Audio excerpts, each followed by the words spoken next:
Modern history series के एक और वीडियो में आपका बहुत बहुत स्वागत है दोस्तों। आज के इस वीडियो में हम समझने वाले हैं कि 1922 में जब खिलाफत और सहयोग आंदोलन समाप्त हो गया तो उसके बाद किस तरह की राजनीतिक घटनाक्रम भारत के अंदर शुरू हुआ, राष्ट्रीय आंदोलन किस दिशा में पहुंचा, क्योंकि गांधी जी को गिरफ्तार कर लिया गया था और गांधी जी के गिरफ्तार करने के बाद किस तरह से भारतीय राष्ट्रीय आंदोलन का नेतृत्व किया गया, इन सब चीज़ों को हम समझने का प्रयास करेंगे।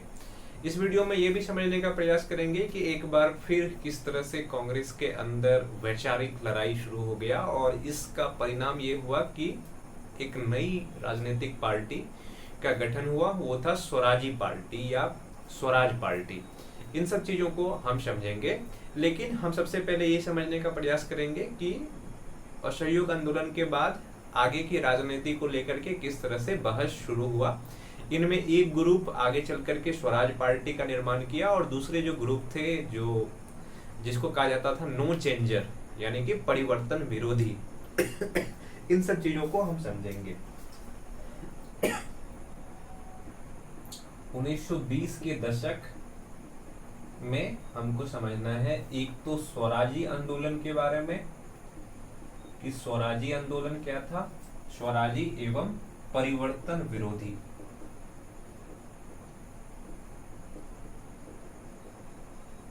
परिवर्तन विरोधी देखिए, जब 1922 में जो मार्च आते आते जो असहयोग खिलाफत आंदोलन था वो पूरी तरीके से समाप्त हो गया और इसके समाप्ति के बाद ये प्रश्न उठ रहा था कि आगे किस तरह से राष्ट्रीय आंदोलन को बढ़ाया जाए। तो जो स्वराजी खेमा में थे वो लोग ये चाहते थे कि चूंकि 1919 में जो मॉन्टेग्यू चेम्सफोर्ड रिफॉर्म है इसके द्वारा भारतीयों को ये अधिकार दिया गया कि अब भारतीय लोग भी जो स्टेट लेजिस्लेचर है, जो राज्य के विधान परिषद है या केंद्रीय विधान परिषद है, उनके सदस्य बन सकते हैं। तो जो स्वराजी समूह के नेता थे जिनमें कि चित्तरंजन दास और मोतीलाल नेहरू प्रमुख थे, उनका मानना था कि अब हम राजनीति में भाग लेंगे और राजनीति में भाग लेकर के हम क्या करेंगे कि सरकार के सामने अपनी मांगे रखेंगे और अगर सरकार हमारी मांगे पूरा नहीं करेंगे तो हम सरकार का विरोध करेंगे। तो 1923 में जो विधान परिषद का चुनाव होने वाला था, इस विधान परिषद के चुनाव को लेकर के कांग्रेस के अंदर एक वैचारिक मतभेद शुरू हो जाता है और दो ग्रुप बनता है। एक ग्रुप को कहा जाता है परिवर्तनवादी और दूसरे को कहा गया परिवर्तन विरोधी। तो उन्हीं चीज को अब हम समझते हैं। तो परिणाम क्या हुआ कि 1923 का चुनाव, 1923 के चुनाव को लेकर के कि 1923 के जो केंद्रीय विधान परिषद का चुनाव है, क्या इस चुनाव में भारतीय लोगों को भाग लेना चाहिए या नहीं लेना चाहिए, ये एक बहुत बड़ा मुद्दा था। इन्हीं मुद्दा को लेकर के कांग्रेस के अंदर दो खेमे का निर्माण होता है। एक खेमा को कहा गया परिवर्तनवादी, एक खेमा जो बना इसको कहा गया परिवर्तनवादी। ऐसे समझिए।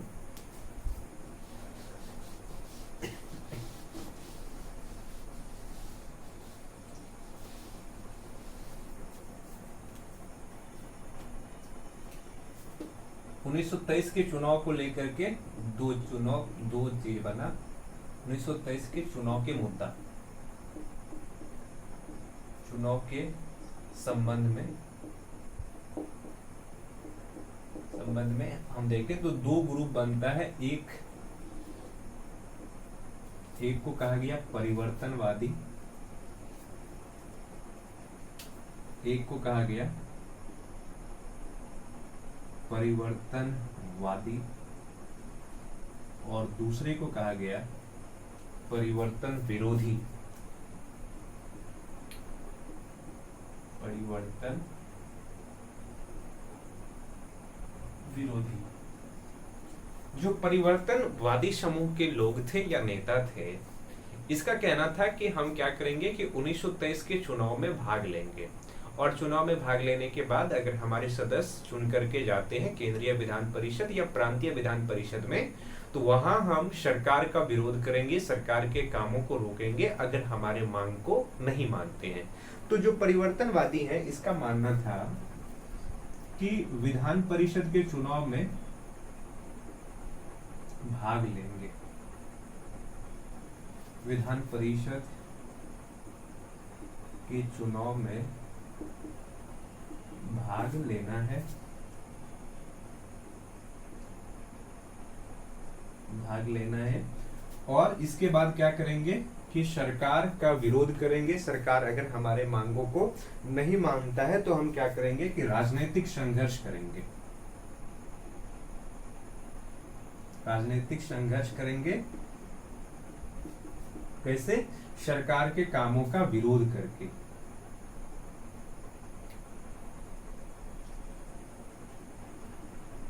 सरकार के कामों का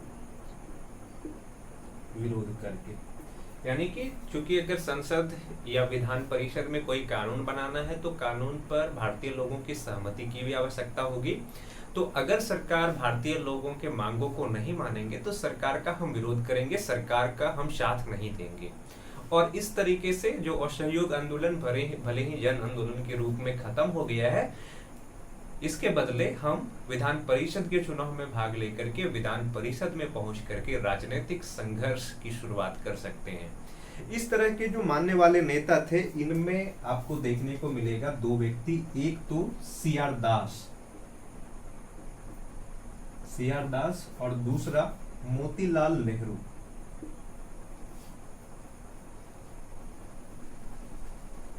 ये दो नेता इस विचारधारा के थे, यानी कि जो परिवर्तनवादी थे वो ये चाहते थे कि हम अपने रूप में परिवर्तन करेंगे। भले ही जन आंदोलन समाप्त हो चुका है, हम इस जन आंदोलन को समाप्त नहीं होने देंगे, इस जन आंदोलन को हम राजनीतिक स्वरूप देंगे। और 1923 में जो विधान परिषद का चुनाव होने वाला है, इस चुनाव में हम भाग लेंगे और हम सरकार का हिस्सा बनेंगे। और सरकार अगर हमारे मांगों को नहीं मानता है, सरकार अगर हमारे समस्याओं को नहीं समझता है, तो हम सरकार के कामों में बाधा उत्पन्न करेंगे। इस तरीके से एक मंच प्राप्त हो जाएगा भारतीय लोगों को, और भारत की जो राष्ट्रीय आंदोलन है ये आंदोलन जारी रहेगा। लेकिन दूसरे तरफ जो परिवर्तन विरोधी थे, ये चाहते थे कि चुनाव में भाग नहीं लेना है। चुनाव में भाग नहीं लेना है। इसका क्या तर्क था? इसका तर्क था कि अगर हम चुनाव में भाग ले लेते हैं तो सरकार ये समझेंगे कि हम उसके जो नीतियां हैं, उनके नीतियां का मतलब जो मॉन्टेग्यू चेम्सफोर्ड रिफॉर्म 1919 में लेकर के सरकार आए हैं, हम उससे सहमत हो गए हैं। दूसरे तरफ भले ही ये जो आंदोलन है, खिलाफत और सहयोग आंदोलन, हमने समाप्त किया है, जनता की भरपूर सहयोग मिला था, इस आंदोलन में समर्थन मिला था, पर अगर हम फिर से सरकार के हिस्सा बन जाएंगे तो लोगों के बीच हमारे प्रति जो भावनाएं हैं, हमारे प्रति जो लोगों की भरोसा है, वो भरोसा कम हो जाएगा। इसलिए हम सरकार का हिस्सा नहीं बनेंगे, हम इस चुनाव का बहिष्कार करेंगे, हम इस चुनाव में भाग नहीं लेंगे। तो ये चुनाव में भाग नहीं लेना चाहते थे। दूसरी तरफ ये रचनात्मक काम को जारी रखना चाहते थे, रचनात्मक काम, क्योंकि गांधी जी को अरेस्ट कर चुका है, गांधी जी को गिरफ्तार कर लिया है। तो जो दूसरे समूह के लोग थे, ये चाहते थे कि इस दौरान हम रचनात्मक काम को जारी रखेंगे, गांव तक पहुंचेंगे, राष्ट्रीय विद्यालय की स्थापना करेंगे, जो स्वदेशी कार्यक्रम हैं जिनमें कि हम खुद से अपना सामान बनाते हैं, इन सब चीजों को हम प्रोत्साहित करेंगे और सरकार का हिस्सा हम नहीं बनेंगे। इस तरह के विचारधारा के नेताओं में अगर हम देखें तो आपको मिलेगा एक तो पटेल, राजेंद्र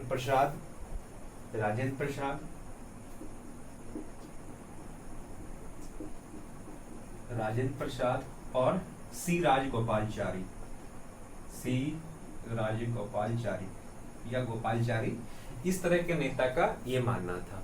पर इसके वजह से कांग्रेस के अंदर फिर से क्या हो रहा है कि दो अलग अलग खेमा का निर्माण हो रहा है, और इसका परिणाम ये हुआ कि जो परिवर्तनवादी कांग्रेस से अलग होकर के, या ये कहें कि ये कांग्रेस से अपने आप को पूरी तरह से अलग नहीं किया था, पर कांग्रेस के अंदर ही एक नए राजनीतिक संगठन बनाते हैं जिसको नाम दिया जाता है स्वराज पार्टी। तो स्वराज पार्टी की स्थापना होने से पहले एक घटनाक्रम हुआ था कांग्रेस का, जो गया अधिवेशन था। गया अधिवेशन में सबसे पहले हम इस चीज को समझते हैं कि आखिर गया अधिवेशन में क्या हुआ, जिसके वजह से सीआर दास और मोतीलाल नेहरू दोनों मिलकर के कांग्रेस के अंदर ही एक अलग राजनीतिक दल का निर्माण करते हैं, स्वराज पार्टी का निर्माण करते हैं।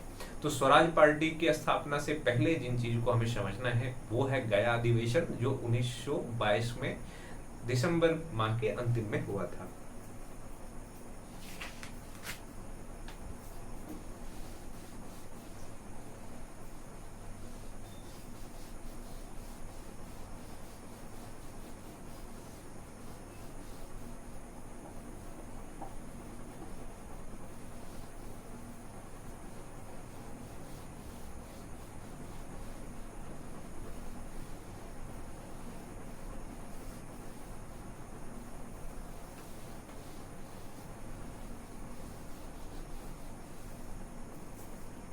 तो सबसे पहले हम समझते हैं गया अधिवेशन।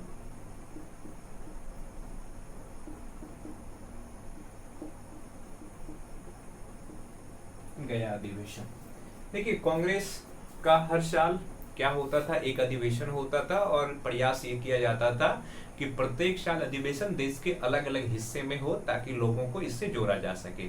तो 1922 में क्या होता है, कांग्रेस का गया अधिवेशन होता है दिसंबर 1922।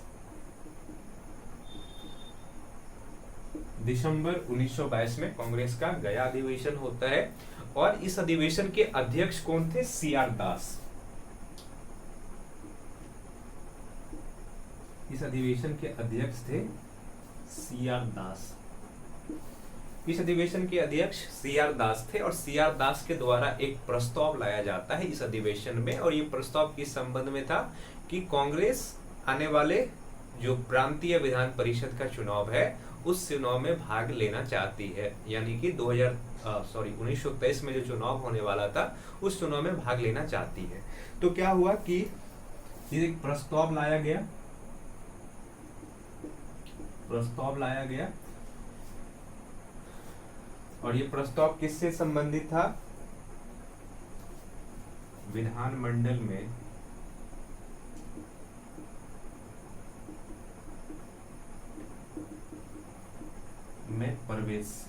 प्रवेश के संबंध में।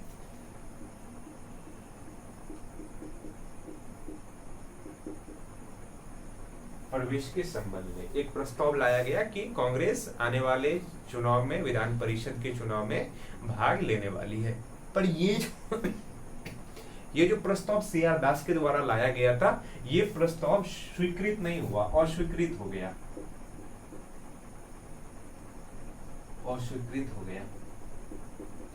यानी कि कांग्रेस के अधिकांश सदस्य, अधिकांश नेता इस प्रस्ताव के विरोध में अपना मत दिए, जिसके वजह से ये प्रस्ताव पारित नहीं हो सका। और इसका मतलब ये हो गया कि कांग्रेस पार्टी आने वाले चुनाव जो होगा 1923 में, उस चुनाव में भाग लेने वाली नहीं है। इसके बाद कांग्रेस के अंदर जो परिवर्तनवादी नेता थे, सीआर दास, मोतीलाल नेहरू, विठल भाई पटेल, इन सब ने क्या किया कि अपने आप को कांग्रेस से अलग करने का प्रयास किया। और चूंकि कांग्रेस का जो अधिवेशन हुआ था ये दिसंबर के लास्ट में हुआ था, 30-31 दिसंबर 1922 में हुआ। तो इसके बाद क्या हुआ कि कांग्रेस से सीआर दास और मोतीलाल नेहरू दोनों ने अपने आप को अलग किया और 1 जनवरी 1923 को एक नए राजनीतिक संगठन का निर्माण करते हैं जिसका नाम है स्वराज पार्टी। इस प्रस्ताव के कारण क्या हुआ कि इंडियन नेशनल कांग्रेस के सदस्य के अंदर मतभेद शुरू हो गया। भारतीय राष्ट्रीय कांग्रेस के सदस्य के अंदर मतभेद, यानी कि कुछ सदस्य चाहते थे कि 1923 के चुनाव में हम भाग लेंगे, पर अधिकांश सदस्य इस चीज को मना कर दिया और इसका परिणाम ये हुआ कि सीआर दास के द्वारा लाया गया ये प्रस्ताव पारित नहीं हो सका। अब हम समझते हैं स्वराज पार्टी का स्थापना किस तरह से हुआ, इसका उद्देश्य क्या था, इन चीजों को भी समझते हैं।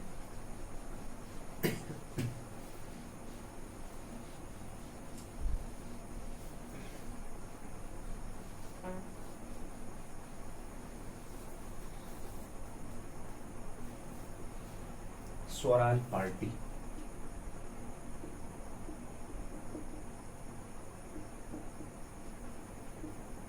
स्वराज्य पार्टी, देखिए जो ये स्वराज पार्टी था, स्वराज पार्टी जो स्वराज पार्टी था इसका मूल नाम था कांग्रेस खिलाफत स्वराज पार्टी। इसका जो जो मूल नाम था कांग्रेस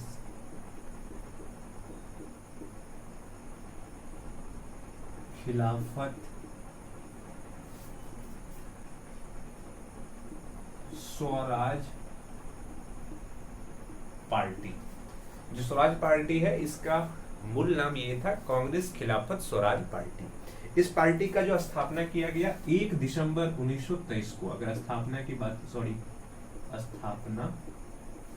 बात करें तो 1 जनवरी 1923 को, यानी कि जब ये चीज स्पष्ट हो गया कि कांग्रेस के अंदर वैचारिक मतभेद गहराता जा रहा है, तो इसके बाद कांग्रेस के अंदर ही कुछ सदस्य जो परिवर्तन चाहते थे, जिनमें कि CR दास, मोतीलाल नेहरू प्रमुख थे, उन्होंने कांग्रेस से अलग करके 1 दिसंबर 1923 ईस्वी में एक नए राजनीतिक पार्टी का निर्माण करता है जिसका नाम था कांग्रेस खिलाफत स्वराज पार्टी। यानी कि ये अपने आप को कांग्रेस को से पूरी तरह से अलग नहीं करना चाहता था, बल्कि कांग्रेस के अंदर ही एक प्रेशर ग्रुप या दबाव समूह के रूप में एक नए पार्टी की स्थापना करने की प्रयास करता है। वो कौन सा पार्टी है? स्वराज पार्टी। और इसके संस्थापक में बात करें तो 2 महत्वपूर्ण व्यक्ति थे संस्थापक इसके।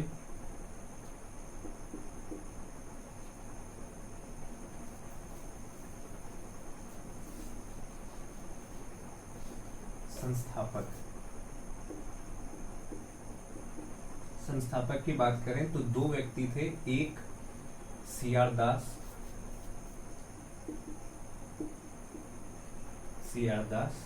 और एक मोतीलाल नेहरू। जो CR दास थे इनको बनाया गया इस पार्टी का अध्यक्ष, और जो मोतीलाल नेहरू थे ये बने इस पार्टी का महासचिव। इसके और भी कई सारे सदस्य थे। ये जो स्वराज पार्टी की स्थापना किया गया कांग्रेस से अलग होकर के, इनका उद्देश्य हमको समझना पड़ेगा। सबसे पहले जो इसका अधिवेशन हुआ, प्रथम अधिवेशन इलाहाबाद में हुआ। प्रथम अधिवेशन स्वराज पार्टी का इलाहाबाद में हुआ।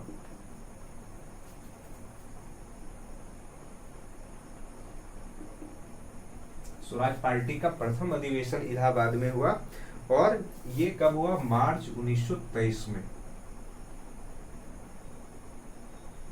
मार्च 1923 में स्वराज पार्टी का प्रथम अधिवेशन इलाहाबाद में होता है। और यहाँ पे इन्होंने अपना कुछ उद्देश्य तय किया कि आने वाले समय में ये किस तरह से अपने कार्यक्रम चलाने वाले हैं, देश में राजनीतिक शक्ति प्राप्त करने के लिए लोगों की मांग किस तरह से रखने वाले हैं। तो अगर हम स्वराज पार्टी के उद्देश्य को समझें,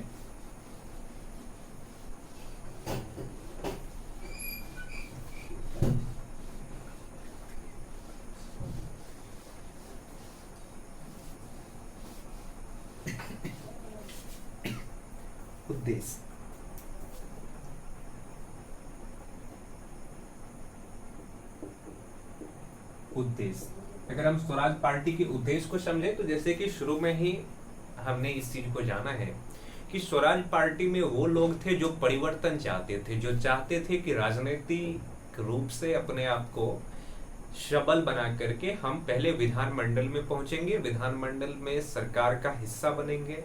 अगर सरकार हमारे बातों को नहीं मानता है, हमारे मांगे नहीं मानती है, तो हम सरकार का क्या करेंगे? विरोध करेंगे और सरकार के काम में बाधा उत्पन्न करेंगे। तो पहला चीज ये था कि कौंसिल चुनाव में भाग लेंगे। पहला चीज जो आने वाली कौंसिल या विधान परिषद का चुनाव है, कौंसिल चुनाव में भाग लेना,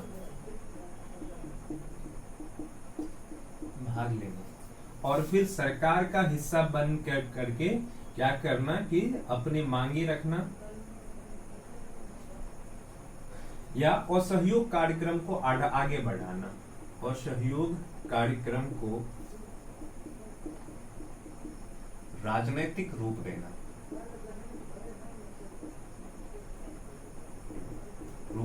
क्योंकि असहयोग कार्यक्रम क्या हो चुका है? असहयोग आंदोलन के समाप्ति के बाद जन आंदोलन के रूप में तो समाप्त हो चुका है, पर ये स्वराजी चाहते थे कि जो असहयोग कार्यक्रम है, जिसमें कि सरकार अगर हमारी मांगे नहीं मानती है, हमारी बातें नहीं समझती है, तो हम सरकार को अपना मदद नहीं देंगे, अपना सहयोग नहीं देंगे, सरकार का असहयोग करेंगे।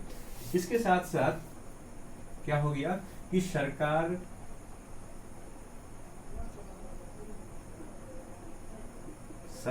के कामों में बाधा उत्पन्न करना, यानी कि अगर सरकार हमारे मांगों को नहीं मानता है तो हम सरकार के कामों में क्या उत्पन्न करेंगे, बाधा उत्पन्न करेंगे। ये इसका एक और मांग था।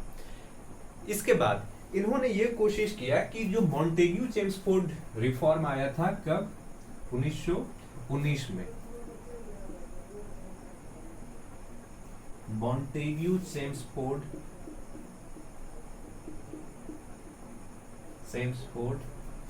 सुधार के कमियों को उजागर करना।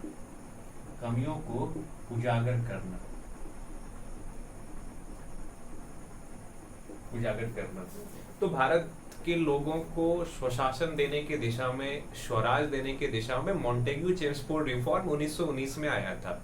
पर इस रिफॉर्म में वो बातें नहीं थी जिन चीजों की मांग लंबे समय तक भारतीय लोगों के द्वारा किया जाता रहा था।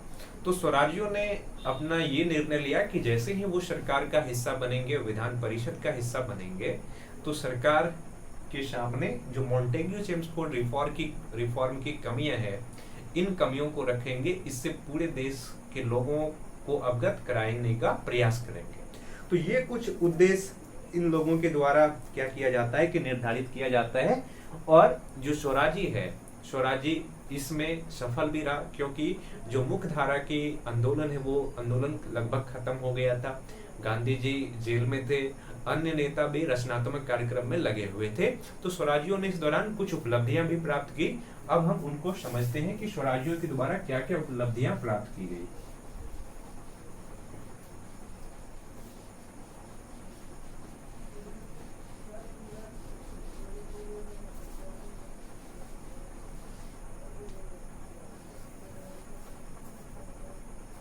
उपलब्धियां,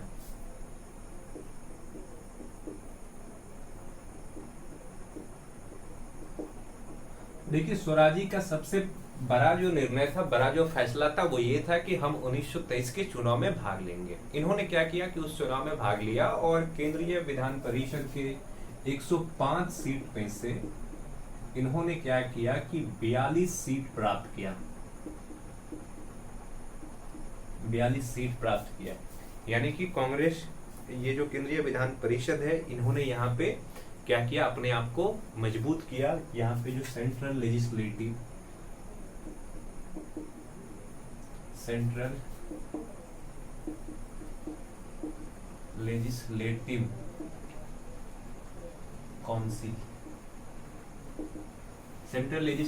काउंसिल के 105 सीट में से इन्होंने 42 सीट प्राप्त किया, यानी कि एक मजबूत राजनीतिक शक्ति के रूप में, राजनीतिक ग्रुप के रूप में ये उभर करके सामने आया। दूसरा जो सबसे महत्वपूर्ण चीज हुआ ये कि ये जो स्वराजी है, स्वराजी के ही एक नेता थे विट्ठल भाई पटेल काफी समय तक भारतीय स्वतंत्रता संग्राम में शामिल भी रहे थे। विट्ठल भाई पटेल को क्या किया गया कि लेजिस्लेटिव काउंसिल का अध्यक्ष चुना गया, नहीं, सेंट्रल लेजिस्लेटिव काउंसिल का अध्यक्ष बनाइए। ये अध्यक्ष बना किसका, सेंट्रल लेजिस्लेटिव काउंसिल का ये अध्यक्ष बन गया, यानी कि स्वराजी के एक नेता क्या बन गए, सेंट्रल लेजिस्लेटिव काउंसिल का एक सदस्य बन गया। इसके बाद 1928 में एक बिल आया था, जिस बिल को इन्होंने पास नहीं होने दिया। स्वराजी ने सेंट्रल लेजिस्लेटिव का हिस्सा बन करके कई ऐसे बिल को रोकने का प्रयास किया जो बिल भारत के लोगों के लिए या भारतीयों के लिए सही नहीं था। उन्हीं में से एक बिल जो 1928 में इन्होंने रोकने का प्रयास किया था वह था पब्लिक सेफ्टी बिल। 1928 इन्होंने एक बिल को पास होने से रोका, वो बिल था पब्लिक सेफ्टी बिल। ये जो पब्लिक सेफ्टी बिल था, इस बिल को इन्होंने क्या किया कि इनको पारित होने से रोका, पारित होने से रोका। देखिए क्या हो रहा था कि इस समय दुनिया भर में जो साम्यवादी विचार है, जो समाजवादी विचार है, वो फैलता जा रहा था और कई सारे कम्युनिस्ट संगठन भारत के अंदर भी एक्टिव हो रहा था। तो सरकार ने कोशिश किया कि पब्लिक सेफ्टी बिल ला करके भारत के अंदर जो साम्यवादी विचार है, जो कम्युनिस्ट विचारधारा है, इन विचारधारा को रोका जाए। इस चीज के विरोध में क्या किया कि स्वराज्यों ने इस बिल को पास नहीं होने दिया। तो ये भी एक स्वराजी की बहुत बड़ा उपलब्धि था। अब चूंकि कांग्रेस एक तरफ है, स्वराजी एक तरफ है और दोनों के अंदर वैचारिक मतभेद उत्पन्न हो रहा है। नहीं, एक तरफ स्वराजी नेता, एक तरफ कांग्रेस के नेता, दोनों एक दूसरे के कार्यों की खुलेआम कभी कभी आलोचना भी करते थे। इससे ऐसा लग रहा था कि अब फिर से वो समय आ चुका है जब कांग्रेस फिर से दो धड़ों में बंटने वाले हैं, क्योंकि 1907 में कांग्रेस का विभाजन हो चुका था। तो फिर से लग रहा था कि कांग्रेस का विभाजन होने वाला है और सरकार भी चाहते थे कि कांग्रेस फिर से विभाजित हो जाए, कांग्रेस की एकता कमजोर हो जाए, तो फिर क्या होगा कि राष्ट्रीय आंदोलन कमजोर हो जाएंगे। इसी बीच गांधी जी ने भी कई बार स्वराज्यों के कामों को आलोचना किया। वो हालांकि जेल में थे, पर गांधी जी ये चाहते थे कि स्वराजी अगर चुनाव की प्रक्रिया में भाग लेकर के सेंट्रल लेजिस्लेटिव का हिस्सा बन गया है तो उसको सरकार के कामों का विरोध नहीं करना चाहिए, इस तरह से सरकार के कामों को रोकना नहीं चाहिए, क्योंकि इससे जनता में ये संदेश जाएगा कि एक तो ये लोग राजनीति में भाग लेते हैं, राजनीति में भाग लेने के बाद जो है विधायिका का हिस्सा बनते हैं और वहां पे भी ये सरकार के काम को नहीं होने देते हैं, तो जनता में एक गलत मैसेज जाएगा। इस तरह से जो ब्रिटिश शासन है उसको ये लग रहा था कि गांधी जी को अगर जेल से बाहर निकाल दिया जाएगा, गांधी जी को रिहा कर दिया जाएगा, तो गांधी जी बाहर आते ही क्या करेंगे कि स्वराज्यों के द्वारा जो काम किए जा रहे हैं उस काम का विरोध करेंगे। नहीं, तो इससे क्या होगा कि कांग्रेस दो खेमा में बंट जाएगा और सरकार का काम आसान हो जाएगा। हालांकि गांधी जी बीमार भी चल रहे थे। इसी बीच क्या किया गया कि 5 फरवरी 1924 ईस्वी में गांधी जी को जेल से रिहा कर दिया गया। 5 फरवरी 1924 इस दिन क्या किया गया कि गांधी जी को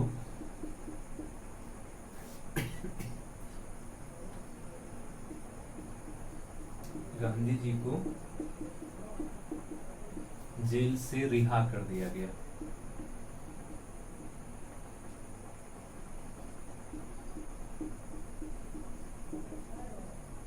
जेल से रिहा कर दिया गया।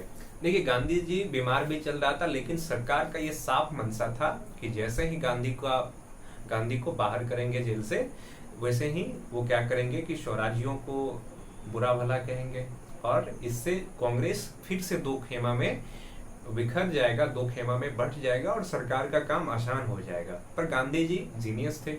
वो जैसे ही जेल से बाहर आया, उन्होंने कहा कि स्वराजी सच्चा राष्ट्रवादी, उन्होंने कहा स्वराजी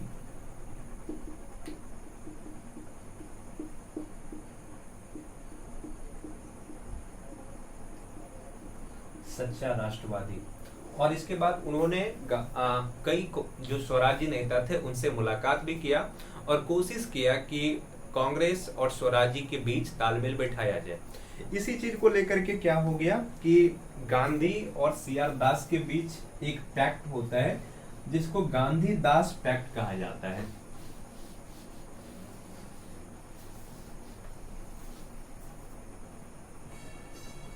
गांधी दास पैक्ट।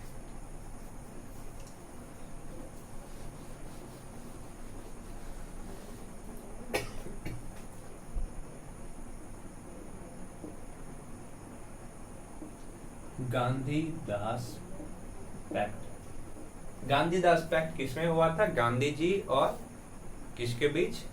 CR दास के बीच। इस पैक्ट में क्या बात था? इस पैक्ट में यह बात था कि स्वराजी जो है कांग्रेस के साथ ही है, लेकिन ये क्या होगा कि कांग्रेस से अलग होकर के एक निकाय होगा, कांग्रेस से आईएनसी से अलग एक संगठन। पहला चीज तो जो ये स्वराजी होगा, ये इंडियन नेशनल कांग्रेस के अलग एक संगठन होगा, पर ये कांग्रेस का हिस्सा रहेगा। दूसरी तरफ स्वराजी क्या करेगा कि राजनीतिक कार्यक्रम चलाएंगे। स्वराजी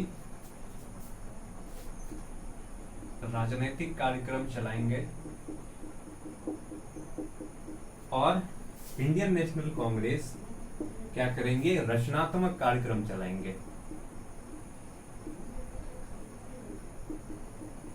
रचनात्मक कार्यक्रम चलाएंगे। इस तरीके से स्वराजी को ये माना गया कि ये कांग्रेस का हिस्सा नहीं है, ताकि सरकार ये नहीं कहे कि कांग्रेस क्या कर रहा है कि सरकार के काम में बाधा उत्पन्न कर रहा है और कांग्रेस को एक गैर संवैधानिक संगठन घोषित कर दे। क्योंकि स्वतंत्रता आंदोलन के दौरान जब भी कांग्रेस विरोध करता था तो सरकार उसको एक अवैध संगठन के रूप में घोषित कर देता था।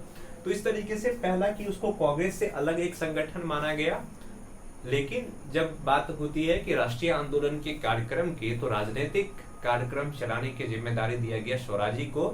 और जो रचनात्मक कार्यक्रम है जिसमें कि लोगों के बीच राष्ट्रीयवादी भावनाओं को बढ़ाना है, लोगों को संगठित करना है, स्वदेशी की कार्यक्रम को प्रोत्साहित करना है, इन सब कामों का जिम्मेदारी किसके ऊपर आ गया, इंडियन नेशनल कांग्रेस के ऊपर आ गया। और ये जो पैक्ट हुआ था, इस पैक्ट को अनुमोदित किया गया कहां पे, बेलगाम अधिवेशन में अनुमोदन किया गया, बेलग्राम अधिवेशन। बेलग्राम अधिवेशन कब, 1924 में। और ये बेलग्राम अधिवेशन इसलिए महत्वपूर्ण है क्योंकि एकमात्र ये अधिवेशन है जिसका अध्यक्ष कौन बना था, गांधी जी को बनाया गया था। इस अधिवेशन का अध्यक्षता किसने किया था, गांधी जी ने किया था। तो इस तरह से जब क्या हो गया कि असहयोग आंदोलन समाप्त हुआ, तो उसके बाद स्वराजी आंदोलन की शुरुआत हुआ और स्वराज पार्टी ने कई ऐसे कार्यक्रम किए जिसके द्वारा उस समय की राजनीतिक जो शून्यता उत्पन्न हुआ था वो खत्म होने का प्रयास हुआ। देखिए, जैसे ही असहयोग आंदोलन समाप्त हुआ और स्वराजी की कार्यक्रम को लेकर के और कांग्रेस के बीच एक टसल शुरू हो गया, एक मतभेद शुरू हो गया। इस दौरान फिर से क्रांतिकारी राष्ट्रवादी आंदोलन मजबूत होता है, जिसमें कि हम भगत सिंह, चंद्रशेखर आजाद जैसे नेताओं के बारे में पढ़ेंगे, क्रांतिकारियों के बारे में पढ़ेंगे। ये लोग भी क्या करते हैं कि समाज में क्रांति के द्वारा देश को स्वतंत्र कराने का प्रयास करते हैं।